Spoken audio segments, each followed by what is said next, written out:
1998, eu estava dando uma aula sobre nazismo na Alemanha, sobre a Segunda Guerra.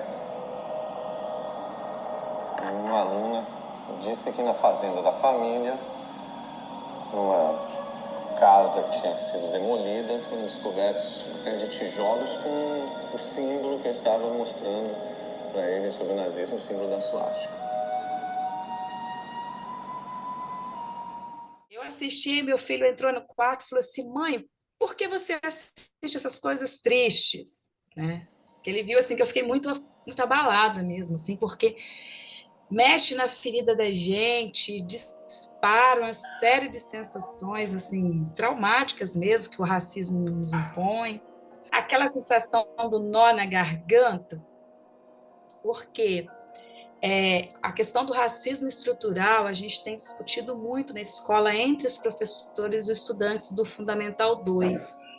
Porque este ano, né, eu estou acompanhando adolescentes ali do sexto ou nono ano, foram várias situações no primeiro semestre, assim, de injúria mesmo, e pelo fato dos professores estarem com essa pauta, estarem trazendo na sala de aula, tem uma professora que está o tempo todo discutindo isso com os estudantes, então, assim, os estudantes começam a se perceber, ei, peraí, isso não é legal, não, isso não é uma brincadeira, né? Isso não é só uma brincadeira, ele não está só imitando um gorila.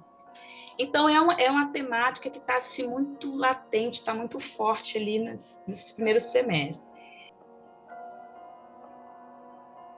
E aí, quando o seu Aloísio, né, começa a aparecer, ele é muito parecido fisicamente com o meu falecido pai. E aí as histórias que vão, aí as fichas vão caindo também. Aí, quando ele começa a falar, começa a narrar, aquela coisa toda, se papai tivesse vivo, estaria nessa idade.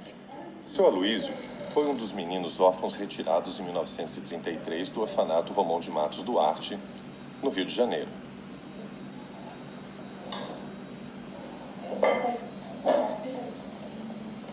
Espera aí.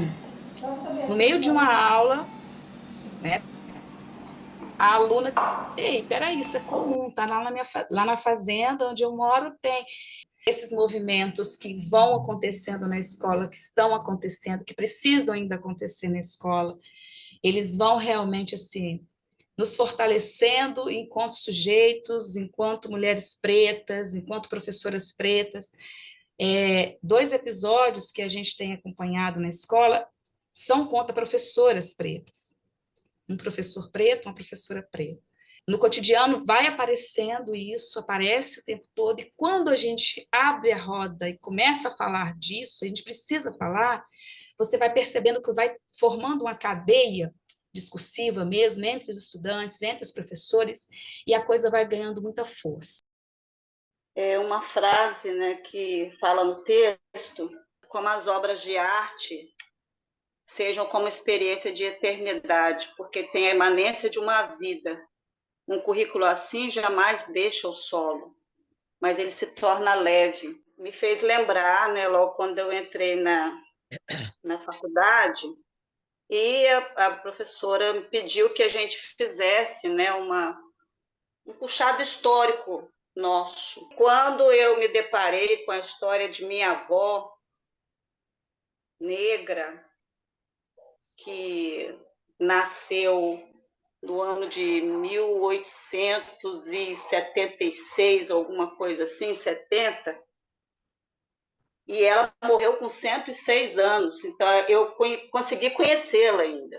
E ela contava para a gente que ela mostrava os vínculos que ela tinha nas costas, das correiadas que ela levava do padrinho dela.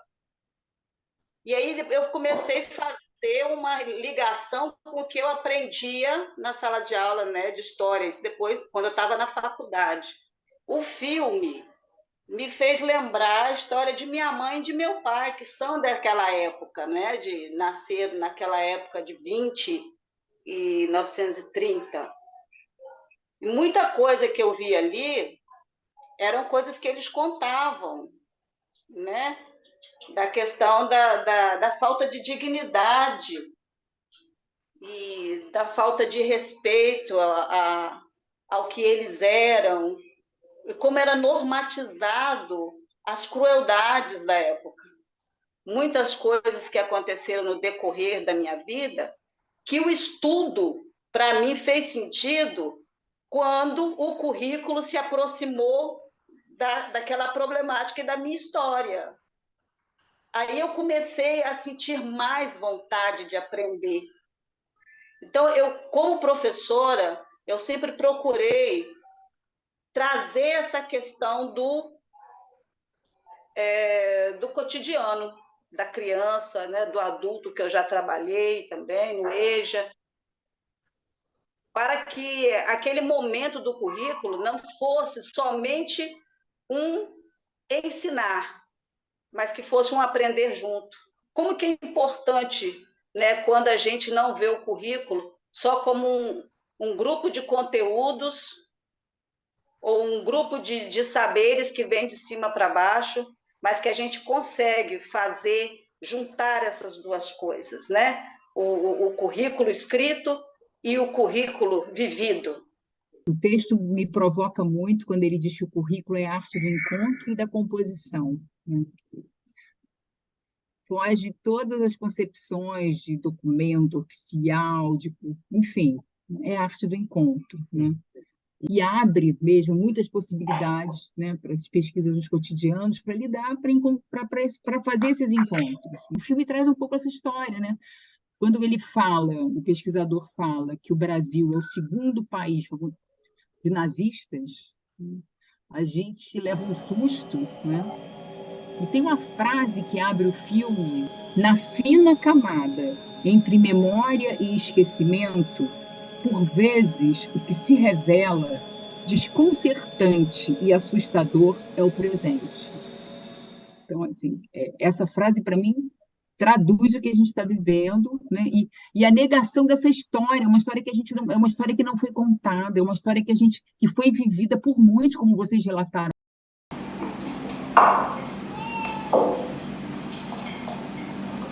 São Luís, o que o senhor se lembra da viagem lá do Rio para Campina do Monte Alegre? Você sabe que não tem nem jeito de responder nada, porque eu fico irritado, mas quando botam essas coisas assim na minha cabeça. Como eu fiz história, né? Quando eu estudava esse tema da escravidão, do nazismo, ficava super revoltado. Não me lembro agora quem era o autor, ele dizia que isso não tinha acabado, ele estava certo, isso foi em 2010, 2012, 2013. E em 2021 a gente vê essa história se repetir de uma forma, não é nem se repetir, é que talvez ela não tenha acabado.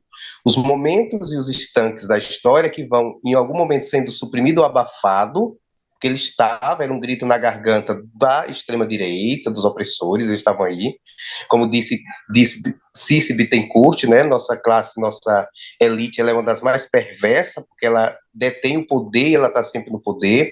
Então essa história, e aí o filme me trouxe que eu não sabia ou não tinha refletido, porque essa história ela não está nos livros, ela não está nem mesmo quando a gente está estudando o movimento integralista brasileiro da época de Getúlio Vargas. Ele não aparece nos livros. E quando a gente vê um historiador buscando, tirando lá do fundo do baú, do subsolo da obscuridade, coisas que aconteceram, de terríveis como aconteceram na Alemanha, aqui no Brasil, a gente fica surpreso e começa a pensar no tanto de obscuridade, de coisas catástrofes e mesmo desumanas que ocorreram nesses períodos que a gente não tem conhecimento. E o filme me fez ficar pensando sobre isso, porque aqueles meninos eles foram usados de experimento nazista, né? Seja para poder formar uma força integralista ali manipulada, mas eles foram também escravizados, né? Sabe-se lá Deus que experimento, porque no tópico do filme aparece que tem muitos momentos que o narrador, né, o pesquisador, ele entende que houve momentos muito traumáticos na vida de seu Aloísio, que dá um salto temporal em que ele não consegue lembrar ou não consegue falar, mas se manifesta performativamente com dor ao falar.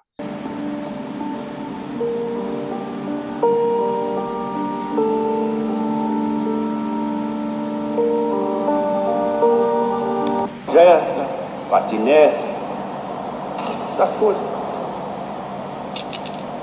Estava com 10 anos. Como é que foi esse dia que ele foi lá escolher? Pois é, aquele dia foi a família de Miranda em peso, né? Eles vieram aqui no orfanato. O fato daquele homem que chega ao orfanato, coloca balas à disposição da criança, uma coisa tão motivadora, uma coisa talvez até rara naquele ambiente, para um processo seletivo de exploração, né, de crianças para trabalharem no regime de escravidão. Isso não acontece, na minha visão, só quando as crianças saem do orfanato. Isso acontece também atualmente quando as crianças têm que trabalhar, né, e ajudar no sustento da família. Aqui em Manaus, aí eu fiquei pensando em duas situações que é muito comum ainda aqui na cidade de Manaus, aqui no Amazonas. Quando as famílias de classe média e classe média alta, elas pegam as meninas das cidades do interior e trazem para dentro de casa, né, e diz assim, não, vou criá-la como uma filha, como uma pessoa da família. E, na verdade, não é isso que acontece. A gente percebe nitidamente que é uma empregada doméstica, né, uma pessoa que vai trabalhar na casa dela, vai ganhar roupas usadas, geralmente, das filhas mais velhas, ou dos filhos mais velhos, quando no caso é menino, e vão ficar ali pelo morar, né, sendo simplesmente uma empregada doméstica sem remuneração. Então, isso é muito comum, já diminuiu, mas ainda é uma prática muito comum na cidade de Manaus. O quanto a concepção de infância ela muda ao longo da história, né? Porque não há uma essência, né, de nada e nem de infância. Então, é muito interessante. Enfim, Philippe Arrier já fala sobre isso, né, na história da infância que ele faz. Eu me lembro que eu assisti um documentário uma vez que tem um tema diferente, mas que toca nessa questão também da infância roubada, que vai colocar muito o cotidiano de várias crianças, classe média, crianças pobres, e como essas crianças, de diversos modos, elas têm, entre aspas, suas infâncias roubadas, por quê? E aí vai diferir muito, porque umas são obrigadas a trabalhar, outras são obrigadas as pessoas de classe média com essa coisa da perfeição, essa coisa do produtivismo. Então, são obrigadas desde pequenininho a fazer balé, curso de inglês, enfim, fazer tanta coisa, escola de alta performance, e que as pessoas vivem, desde pequenas, vidas de adultos, ou muito parecidas com adultos, né? Então, o filme aborda muito, o documentário também aborda muito isso. E aí eu me lembro disso a partir do que o Léo está falando, porque é bem interessante a gente pensar, né, o quanto a concepção de infância muda e o quanto as pesquisas com os cotidianos são interessantes para a gente percebendo essa micro-história, essa história que não foi contada, mas essa história também que, ao mesmo tempo, é inventada, porque a gente está inventando uma nova infância aqui. E quando a gente diz que a gente não aceita mais uma infância que a gente está visualizando lá no passado, ou que está até aqui, que a gente não aceita mais, a gente também está criando uma infância possível que a gente quer e que a gente acredita, né? Porque não há uma essência, e se não há essência, a gente tem que lidar de forma mais, digamos, inconstante com o que a gente quer construir coletivamente como verdade.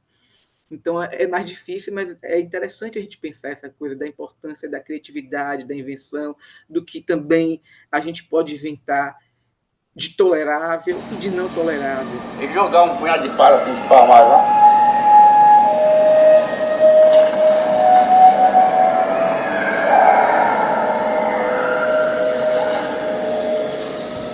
Quando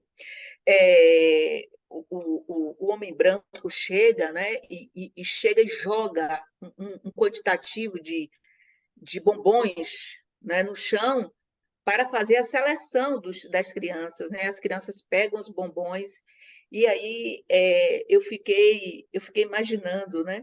Eu fiquei pensando assim, a ideia de que são animais. Revela na sua história, né, a questão não só do nazismo em si, mas de uma teoria, né, que é a eugenia. campanha pela defesa da raça vem sendo desenvolvida em todo o território nacional com o mesmo entusiasmo patriótico e a mesma orientação científica. Que a gente imagina, isso foi num processo, já acabou e tal, essa ideia, né, do branqueamento, e aí a gente percebe que as cenas e cenas do filme mostram exatamente o processo de escravização. Eu vou falar de nós, né, dos professores. A gente observa nos estados, não é? A maioria dos professores são brancos, não é? Se você vai para as universidades, ainda mais, a maioria dos professores são... Quer dizer, essa ideia, não é, de que existe uma elite, de que existe uma hierarquização, não é, do saber, não é? Do saber, do poder, do ser, que trata a questão da colonial. Então, o filme me fez mergulhar nisso que eu venho estudando, que eu venho produzindo. A professora Nilda trouxe uma coisa importante, né?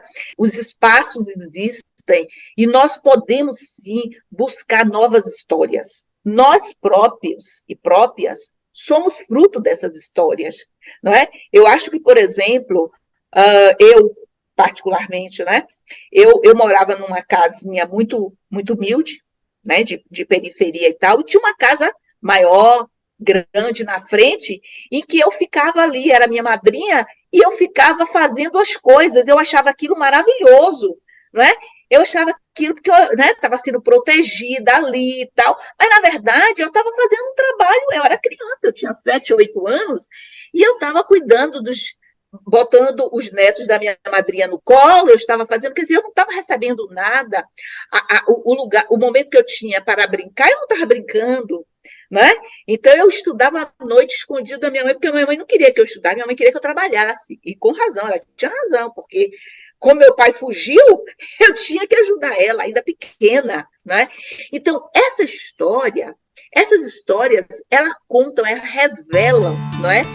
O processo de escravização, mas revela também processos de resistência, que a gente precisa dizer, que a gente precisa mostrar.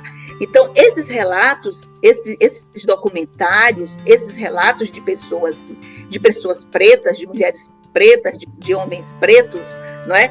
Mas também de outros segmentos da diferença, elas precisam ser contadas, elas precisam ser relatadas. Por exemplo, imaginar ali que nós tivemos, né, no processo de um estudo, uma cultura sobre a eugenia, o que você poderia fazer, né, para que a população brasileira ficasse mais embranquecida. Quer dizer, você tinha todo um estudo, existia política pública para isso. Então, observe que são coisas importantes e que isso precisa ir para a nossa história, a história que o estudante está cotidianamente, né, aprendendo essas histórias, precisam estar lá. Mas a história também da avó, né, do tio, elas também precisam ser relatadas, elas precisam ser contadas, porque isso nos fortalece, não é? Então, a questão do entristecer, ela entra no processo de fortalecimento, nos fortalece no processo de racialização, tá? O que é que eu sou, onde estou, o que é que eu posso fazer?